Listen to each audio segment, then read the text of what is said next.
Hey light beams, and welcome to another episode of the State of Flow podcast with me, Lena Kermode. And we're diving straight in. This episode is a continuation of the previous one, and episode number 10, basically everything we're always talking about, but specifically about different stresses and how they affect us and our performance and so forth. So today is going to be about how your diet and self-care affects your success, work, and achievements. And we're going to go through 10 steps that help you balance your eating habits for optimal energy, clarity, and therefore success in any way, shape, or form. We talked about that success can look so different to anyone multiple times. So let's get right into it. Also, all the previous episodes were meant to be 20 minutes, and I tried again 20 minutes and 20 minutes, and they always ended up being 40 minutes because that's the vata in me. The pitta is like, 20 minutes, and the vata is like, yeah, but I'm going to vary off to this theme and that theme. And I guess if you're still here, you don't mind my way of communication too much. I don't know if anyone else experiences this ever, but I find that, and that's why I'm talking out loud when I have stuff going on that needs to circulate. I find that talking out loud can give you so many new revelations and new ways and structures of things you already know that you might have not necessarily thought about before. So I find quite often with my podcast, I don't really have any structure written down before. I know what I'm going to talk about when I turn it on, and then I kind of just free flow. And sometimes there are things coming through that I have to listen back to my podcast afterwards and be like, oh wow, I never actually thought about it that way. So bear with me, that's my style here. But I do have a few points noted down for those podcasts, and I'm going to try to be as pitta and as linear as I can today. But you'll find that Ayurveda is just such an integrative topic, and that's what I'm so passionate about, and that's why I get into these rants, because the body does affect the mind, and that affects our success, and that affects our relationships and every aspect in our lives. So it's always very extensive trying to talk isolated about a topic. It doesn't quite work. But let's specifically look at how diet and self-care affects our success or just our life quality in any way, shape, or form. Firstly, as we know, there's this saying, you are what you eat. And I would actually like to boil that down to you are what you absorb, because our bodies are all in different shapes, states of health, and your body might not actually be able to absorb everything you take in. And that's normal. Our bodies naturally don't absorb everything we take in.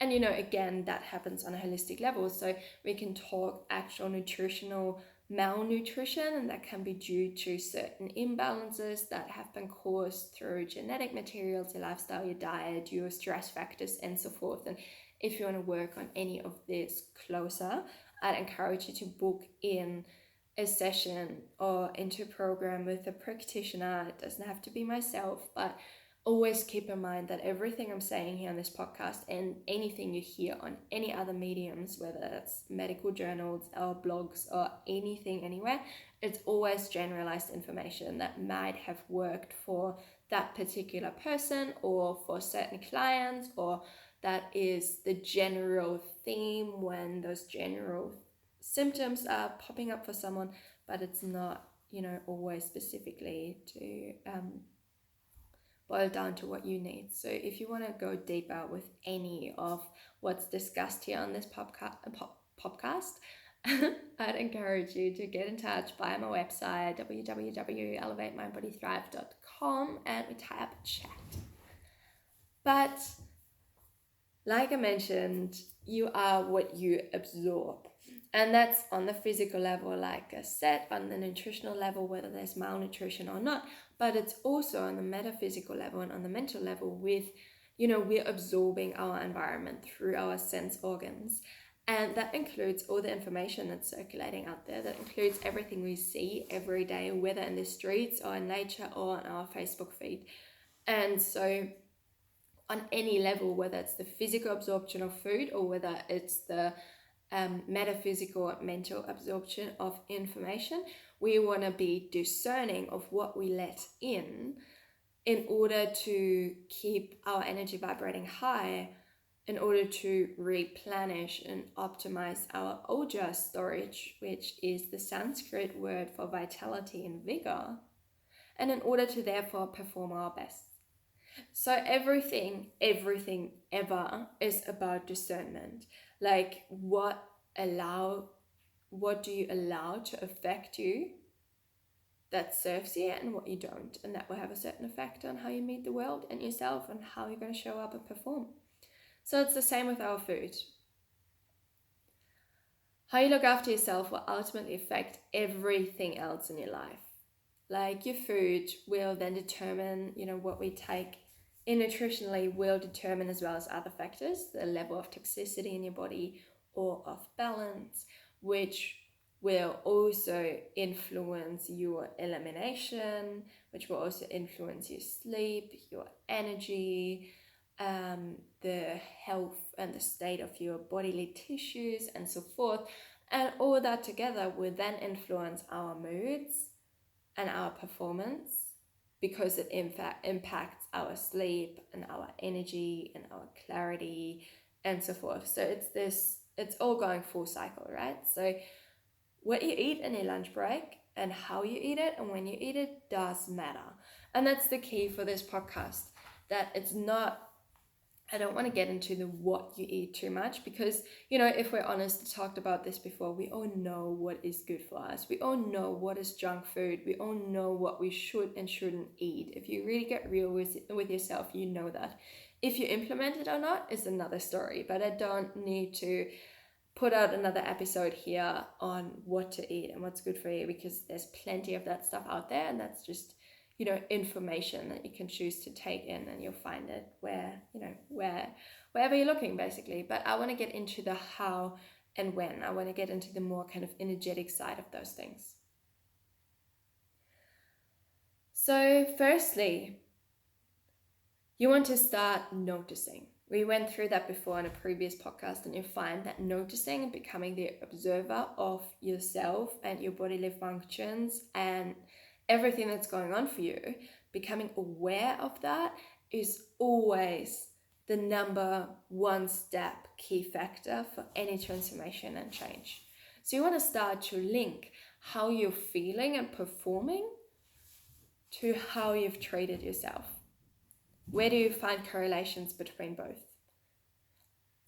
So, on days where you, for example, for me it is, and that's for most of us, if you consume a lot of allergens like wheat, sugar, gluten, heaps of animal products, dairy, I personally notice right away how it affects my performance. And now I'm quite in tune with my body, and that's got nothing to do with talent or skill. It's a skill because you can practice it. It's not a talent. It's not you're in tune or not. No, you can become more in tune. The more aware you become, the more time you spend going inside and noticing, the more time you spend connecting with yourself, the more in tune you become with your body and your body's needs. And that will be the foundation to set yourself up for thriving daily. So I notice when I eat any of those allergens, for example, basically right away, I notice the physical sensations of this bloatiness in my tummy. I notice it in my elimination the next morning. There will be more constipation. Things will just be more stagnated. And I feel there's more of an impurity, for example, and that will then leave me with feeling a little bit sluggish and brain foggy and just not as efficient at work the next day as I could be if I had a clean diet. The most obvious example is alcohol, which everyone I think can resonate with. Now, I gave up drinking years ago, and you might see me once on a blue moon having a few sips of wine, and even those few sips, I feel them warm me up and open my heart and make me all funny and like hilarious funny, and that's all I need and want. And I would have this glass of wine. I usually don't even finish a glass. Once a blue moon, when I feel like it and at the right occasion and the right environment. It's never a peer pressure thing or anything. It's when I really feel like, like now a nice sip of wine would actually really complement this scenario right now and make it even better, then I'll do it. Again, discernment, that's something you can bring in everywhere. But without alcohol, I think most of us notice, because I even get a hangover after those days, after having had half a glass or a glass of wine.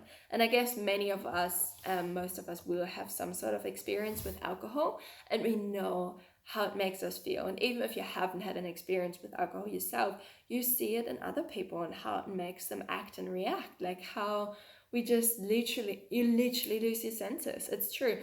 Alcohol is actually depressant, and it's dulling your senses. And you feel it with a hangover the next day, and it's just going to ruin you for the entire day, and you're just going to have brain fog and maybe headaches if it's really bad, but your focus won't be there, your clarity won't be there. You notice it over time in your physical body, because you get this nice little or big beer belly, but it also leads to a lot of acidity in your body, which then will create more heat. Issues could lead to things like liver cirrhosis and gout and inflammation and even skin flare-ups and things like that. So that's a way how our food, alcohol in that sense is also food, something we absorb, will affect us and will affect our performance. So that all ties into this first step of notice that. Notice how what you take in any way affects you. You can, again, extend this whole picture into not only food, but if you've spent your last few days with really toxic people in a toxic workplace, and then you go off to be present with your family or continue on your own creative projects, and the juju is just not there, well, you probably know why, and you can connect the dots, because you've been draining your energy, your ojas, by surrounding you with things that are not actually lifting you up or benefiting you in any way or form. So step number 1, become aware of those things. It's beautiful to keep a journal, especially if you're new to actually developing a lot of body awareness in terms with your food. It's a great way to practice by keeping a food journal, and basically just write down kind of every day what you're eating, when, like breakfast, lunch, dinner, snacks, and how your energy levels, your stress levels, how you generally feel in that time. And maybe you can even make notes about your elimination and how your body has been feeling, and do that for a week at least. Keep going longer, even better, and then trace it back, like, oh, actually today I'm feeling really off. Okay, what have I been eating over the last few days or week? And you'll be surprised what links you can make. Pretty amazing. I'm really passionate about this, how one affects the other. It's incredible how human bodies work and how we interact with our environment, and how once we realize that, it also shows us that our potential is so up to us, and it's so freaking limitless. Like, we have all the opportunity in the world. It's amazing, and we can all tickle that out of ourselves by becoming aware of those kind of things. So then, once you become aware of that, start supporting yourself with all those following steps we're going to go through now. Number 2 is choose home-cooked meals over takeout. Always, really. In the end, we're still humans in a society, and we will eat out every now and then. But if you're someone who's eating out every day and quickly just grabbing a roll from the bakery for lunch and eating it on the go back to the office, or you go and eat out every day for dinner or whatever it is, you just find, first, from the nutrient level, food that is prepared in restaurants and takeaway places has a lot more saturated fat. It has a lot more sugars in it. It has a lot more fillers and stabilizers and things in it. And that's because commercial places run off money. Follow the money. Money speaks the loudest. So it's about, most places will get cheap ingredients in order to make the best profit. And, you want it to taste good, so you're going to use all those flavor agents and coloring things and all those things that can just enhance this very temporary experience, which is flavor, but really you're just eating some cardboardy I call those things cans in a can, like soda and stuff. A little bit mean and sarcastic, but it is what it is, So choose home cooked over takeout. And I know that we talked in the last episode about how busy our world is, but perhaps you've already implemented a few of those steps for doing less to achieve more, and that will actually give you more time and also more joy for home cooking. Explore your food, like get to know what you're putting into your body. That's another upside of it. Plus, obviously, the nutritional aspect, plus the energetic aspect of home cooking. Handling food with your own hands really allows you to connect with that food and that, its energetic richness in that sense. Like in India and in Indonesia, when I was living there, we would eat with hands. Super clean, by the way. They have an amazing way of scooping up rice with the hand and with the thumb kind of pushing it forward into your mouth. Amazing. But we use like metal cutleries and or crockery things and stuff that actually cause us to be so detached from our food. Plus takeout, then it comes in plastic, then it's been prepared somewhere else, and probably the ingredients have been shipped all around the world. So the more we can take out of this processing process, the better. And the main key is cook your food at home. Also because you know what's going to go in it, you know how fresh it is. We don't really need to talk much more about it because we all know the benefits of cooking food yourself. And how much better does a home cooked meal taste when it's cooked with love? When someone cooks for me, anything they cook, because I'm always the cook at home and I love it, but when someone cooks for me, I love it. It's like my favorite meal ever, no matter how simple it is, just due to the fact that someone has put their time and effort and love and attention and care into that food that they've prepared for me. That makes it so much more tasty. So home cooking is so nourishing on a really holistic and energetic level, and nutrient-wise way better for you. Now with this time aspect, if you don't find yourself having much time, do meal prep for the week. Again, it's something you can really get into. There's a lot of amazing food bloggers and meal prep bloggers and things out there you can learn, and people out there that you can learn from. There's really amazing and beautiful aesthetic stuff out there that you can do with your food. That's also very quick and time efficient and still healthy and nutrient rich and so forth. So do your meal prep for the week, or better, if you have a little bit more time, you would cook in the evening, and that's how we usually do it. We cook, it's the both of us, and we cook in the evening, kind of double portions, and then Andy can take it to lunch for the next day, and I have it here for lunch. And that's kind of as long as you should keep your leftovers in Ayurveda. Like, don't really go over 24 hours because it will lose all its ojas. But that's probably the best and most time efficient way in which you can home cook and you're prepared for the next day. Also, I love to use the cooking practice at night as my meditation. It's my way to wind down from the day and kind of, leave work behind, tune out and tune into what is right now. So it's a very beautiful practice to implement that way as well for extra stress release. Then number 3, check in with how's your energy. What do you find yourself craving and when? And that all obviously refers always back to step 1, becoming aware. Maybe you'll be keeping your food journal, which will be amazing and which will make it even easier for you to actually backtrack your energy and link it directly with your cravings. But basically you do want to become aware of what's your energy like throughout the day. Like, are you stable? Like, do you feel as energized in the morning as you are at midday as you are at night? Or where are your dips in energy and what can you link it to? More often than not, it is stress and overworking. But when we kind of support that behavior with also bad eating habits, it just makes it worse.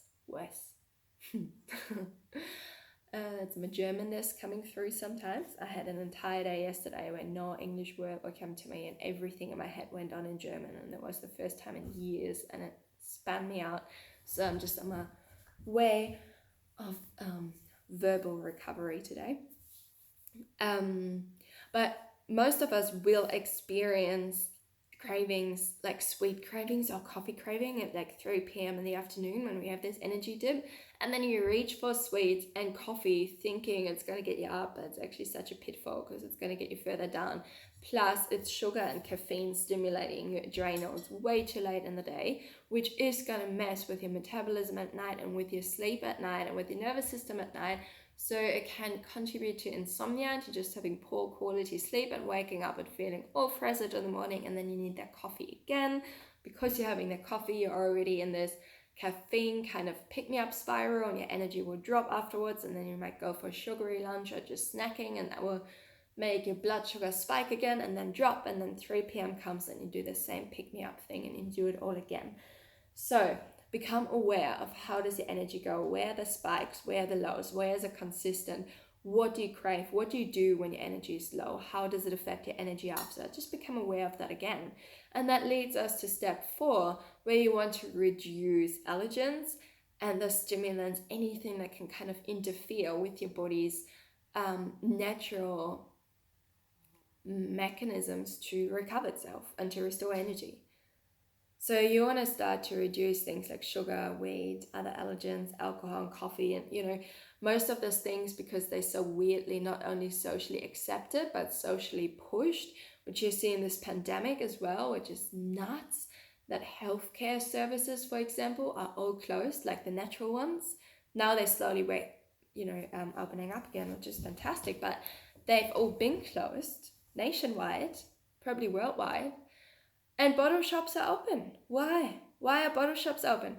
People can't even pay their mortgages, some, and we don't have access to healthy healthcare, but bottle shops are open, no worries. So same with coffee shops, takeaways everywhere. They are essential, and so are hairdressers, but naturopaths are not. Again, a different story, but it does play into that. What I'm saying is that alcohol and caffeine and stimulants and sugary treats and fast food and things, it's just so socially encouraged because it's such a big profitable market that that we all just do it, and it's all become our main habit, just like brushing your teeth. Many people have a coffee a day or have a beer when they knock off in the afternoon. And I'm not saying I'm anti all of this, I just confessed my once in a blue moon wine. Oh well. So I'm not against any of this. I'm against, or I believe, it's actually quite a fact, that if you can't get up in the morning and have enough energy for your day without having a coffee, it's an addiction. If you can't get off work site without having a beer to continue on in an at least neutral and balanced mood with your day, without outbursts or things like that, or just feeling depressed, it's an addiction. Anything you rely on and you can't go through your day without, on a balanced level, it's addictive behavior. Sorry, that's maybe another hard pill to take sometimes, but it is. But the upside is we are not our addictions, and things come and go, and we can change at any time if you're determined enough. So step number 4, start to reduce those things where you can. Understand that some things like this daily knockoff drink or the daily coffee in the morning is so much of a habit to you that it's hard to give up. I'd never ask you to give it all up at once, but perhaps have your coffee in the morning, but if you then feel like your energy is dropping in the afternoon, instead of reaching for coffee and sugar again, you might instead go for a nature walk or have an actual nap for 10-20 minutes, which is way better for your nervous system than putting caffeine back in. Or you might actually have what's an actual pick-me-up is a salty snack. Now I'm not talking salty potato chips or anything that contains fake salt, like table salt, which is actually really bad for you. It actually blocks the receptors in the body that are there to take in real sodium, which we need to stay hydrated, for water retention, for minerals, for electrolytes, for all those hormone productions and body functions and digestion and so forth. But if we eat all this fake salt, which is all the table salt, all the really cheap salt is fake salt. And it's not only fake, but it actually undermines the body's ability to bind to and absorb sodium and the thick iodine, which is freaking crazy. What? So, and that fake salt is more things than you suspect, so be careful. But if you use a real salt snack, things like miso soup or seaweed or that's all I can think of right now, but there's heaps more with like a real salty taste. Anything with mineral salt, making your own Gatorade with lukewarm water, a little bit of lime juice, a little squeeze of it, and a little bit of mineral salt, and that will help you to replenish electrolytes, hydrate, and therefore get your body your energy up for your body again, instead of actually dragging your energy further down through sugar and coffee.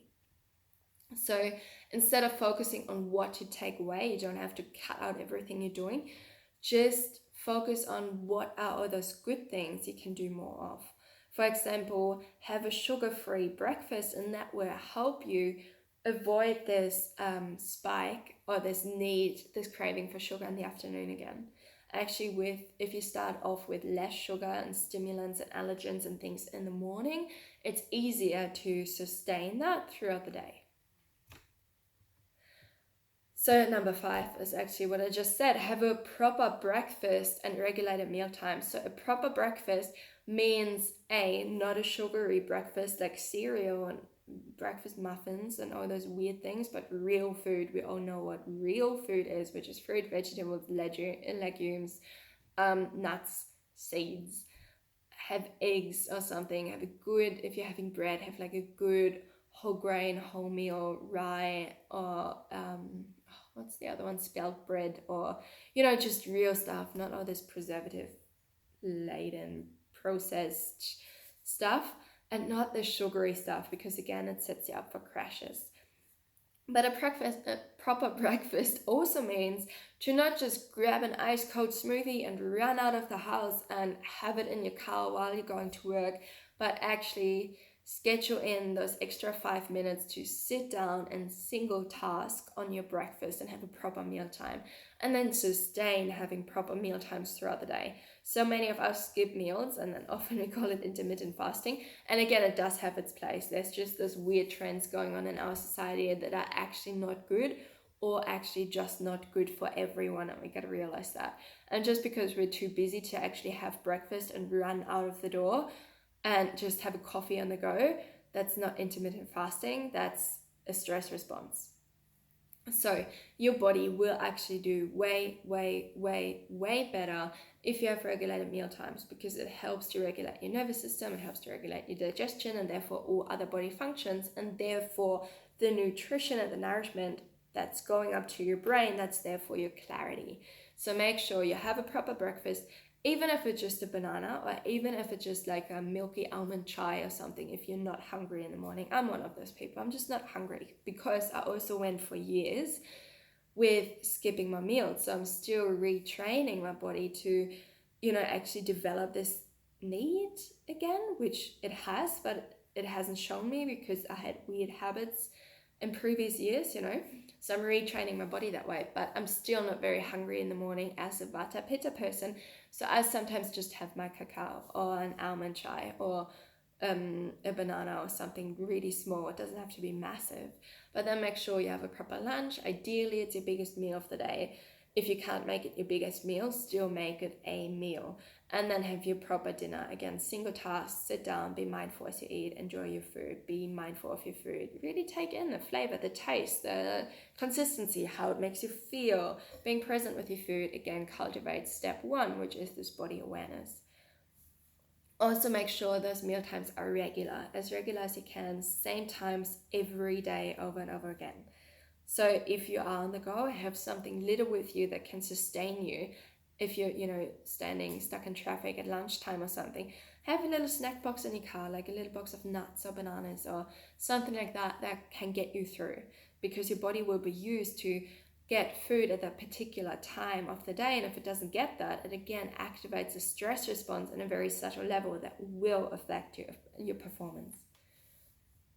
Number 6, we talked about this, reduce coffee intake. Now, again, if this is your absolute favorite and only self-care, me time habit ever, then perhaps you could switch drinks. You could go to decaf.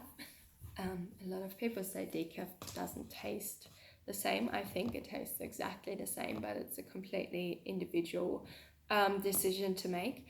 And it depends on the coffee blend. But maybe you can just reduce the coffee later in the day. If you use to several cups, reduces to the morning only. And then maybe you could switch to more black tea or chai, or green tea or rooibos. Or, find a different habit that makes you feel the same way. Because quite often those things are just habitual because they make you feel we're chasing a certain feeling.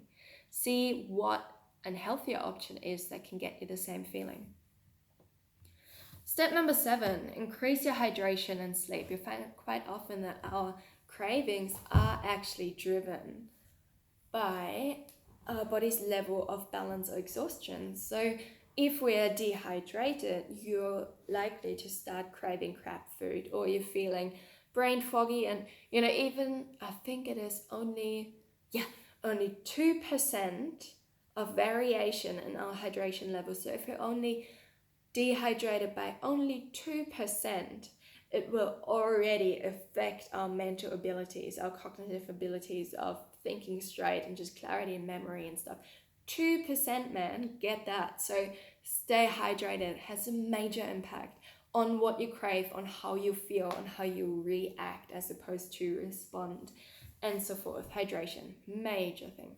And sleep, of course. We are all in this, like I said in the previous episode, in this society where being busy is so valued and taking it slow is just so lazy, man, which is total BS. So make sure you do get proper sleep. So often we party.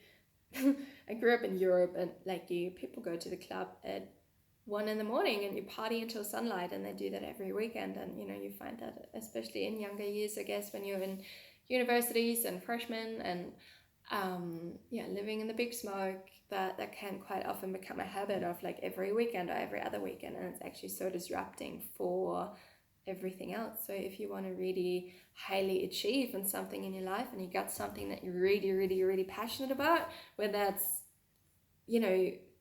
what's the word? Whether that's personally or professionally, even if your passion is to show up 110% in your romantic relationship or for your family, these are all habits that you can implement to get you to even 150%. And that comes back to priorities. What's more important to you? To kind of surrender your sleep, to go out and party, or to hang out with people that potentially don't make you feel good, or to work through the nights for not much reward other than having done over hours and being fully buggered on the weekend when you finally have time with loved ones. What's your priority? You choose you pick your own hard. What's harder? Number 8 is use nuts and fruits as a pick-me-up snack, which I already said. Otherwise, something salty as an afternoon snack, or time in nature, or an actual 10-minute nap, which is all better for your system than your sugar cravings or your caffeine. And number 9 is live live with the seasons. Sorry, I just got confused because I'm pretty sure I spoke of 10 things earlier and I only got 9 steps here, but I think they are still enough. So live with the seasons, because in every season, we in our bodies have different requirements according to our environment around us. Just like our environment changes from summer, from like heat, and in my climate, Western Australia, dry climate, and so forth, it changes to wet and moist and kind of more humid and freezing cold in winter. And so with those different climate changes, the needs of our body change as well.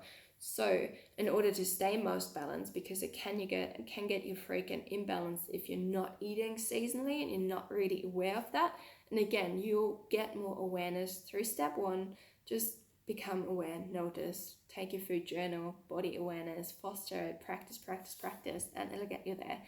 But certain foods are better in some seasons than in others, and that's too much to go through right now. I've also spoke about this in, I think it was episode 3 or 4, on the energetics of food and the basics of Ayurveda. Plus, there's also a self-paced online course of mine coming out very soon called Living in Sync, Living in Season with Ayurveda for optimal immunity, vitality, and success. So you can get right into the depth of it there. But a basic rule of thumb is things are in season for a reason. Nature provides. She's like the highest intelligence out there, man. So just look around you.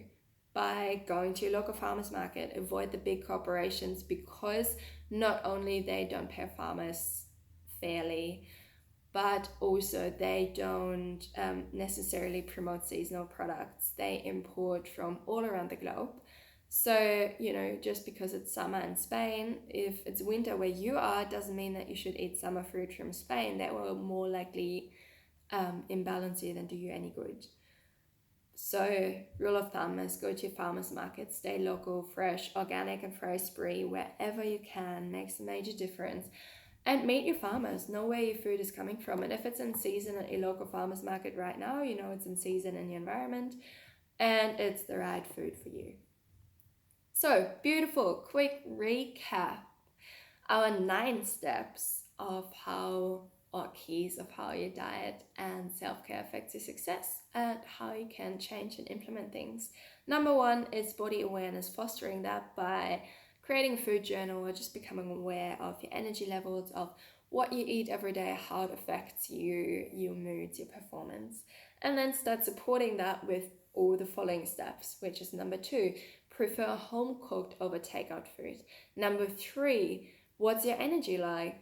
What do you find yourself craving and when? 4, reduce sugar, wheat, and allergens. Number 5, have a proper non-sugar breakfast and regular meal times every day.